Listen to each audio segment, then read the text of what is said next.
Hello everyone, welcome to Chethu's kitchen. ಇವತ್ತು ಚಪ್ಪರದ ಅವರೆಕಾಯಿ ಪಲ್ಯನ ಯಾವ ಥರ ಮಾಡೋದು ಅಂತ ಕ್ವಿಕ್ಕಾಗಿ ಹೇಳ್ಕೊಡ್ತಾ ಇದ್ದೀನಿ ಬನ್ನಿ. ಇದನ್ನು ಚಪಾತಿ, ರೊಟ್ಟಿ ಹಾಗೆ ದೋಸೆ ಎಲ್ಲದಕ್ಕೂ ಬೆಸ್ಟ್ ಕಾಂಬಿನೇಷನ್ ಇದು.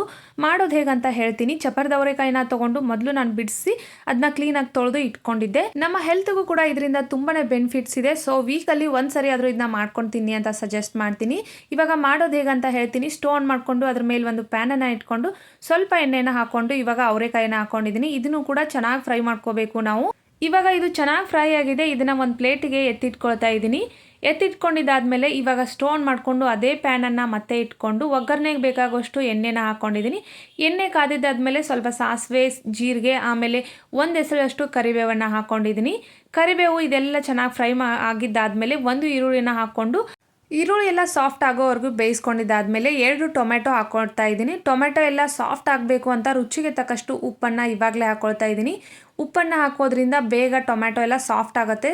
ಇದನ್ನು ಸ್ವಲ್ಪ ಲಿಡ್ನ ಕ್ಲೋಸ್ ಮಾಡಿ ಬೇಯಿಸ್ಕೊಳ್ತಾ ಇದ್ದೀನಿ, ಟೊಮೆಟೊ ಎಲ್ಲ ಸ್ಮ್ಯಾಶ್ ಆಗಲಿ ಅಂತ ಹೇಳಿಬಿಟ್ಟು. ಇವಾಗ ಟೊಮೆಟೊ ಎಲ್ಲ ಸ್ಪೂನಿಂದ ಈ ಥರ ಸ್ಮ್ಯಾಶ್ ಮಾಡ್ಕೊಳ್ತಾ ಇದ್ದೀನಿ. ಇವಾಗ ಒಂದು 1/4 ಟೇಬಲ್ ಸ್ಪೂನಷ್ಟು ಅರಿಶಿನ ಪೌಡರ್, 1 ಟೇಬಲ್ ಸ್ಪೂನಷ್ಟು ನಾನು ಇಲ್ಲಿ ಅಚ್ಚ ಖಾರದ ಪುಡಿಯನ್ನು ಹಾಕ್ಕೊಳ್ತಾ ಇದ್ದೀನಿ. ನೀವು ಬೇಕಿದ್ರೆ ರುಚಿನ ನೋಡಿಕೊಂಡು ಇನ್ನೂ ಜಾಸ್ತಿ ಬೇಕಿದೆ ಜಾಸ್ತಿ ಕೂಡ ಹಾಕೋಬೋದು. 1 ಟೇಬಲ್ ಸ್ಪೂನಷ್ಟು ಸಾಂಬಾರು ಪೌಡರನ್ನು ಹಾಕ್ಕೊಂಡಿದ್ದೀನಿ. ಸಾಂಬಾರು ಪೌಡರ್ ಇಲ್ಲ ಅಂತ ಅಂದರೆ 1 ಟೇಬಲ್ ಸ್ಪೂನಷ್ಟು ಧನಿಯಾ ಪೌಡರ್, 1/4 ಟೇಬಲ್ ಸ್ಪೂನಷ್ಟು ಗರಂ ಮಸಾಲ ನೀವು ಹಾಕೋಬೋದು.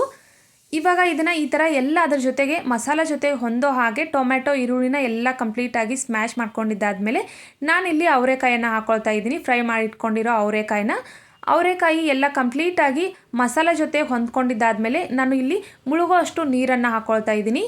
ನೀರನ್ನು ಹಾಕ್ಕೊಂಡಿದ್ದಾದಮೇಲೆ ಒಂದು ಸ್ವಲ್ಪ ಬೆಲ್ಲವನ್ನು ಕೂಡ ಹಾಕ್ಕೊಂಡೆ ಟೇಸ್ಟ್ಗೋಸ್ಕರ. ಇವಾಗ ಒಂದು ಲಿಡ್ನ ಕ್ಲೋಸ್ ಮಾಡಿ ಬೇಯಿಸ್ಕೊಂಡ್ರೆ ಸಖತ್ ಹೆಲ್ದಿ ಆ್ಯಂಡ್ ಟೇಸ್ಟಿಯಾಗಿರೋ ಅಂಥ ಚಪ್ಪರದ ಅವರೆಕಾಯಿ ಪಲ್ಯ ರೆಡಿ ಆಯಿತು.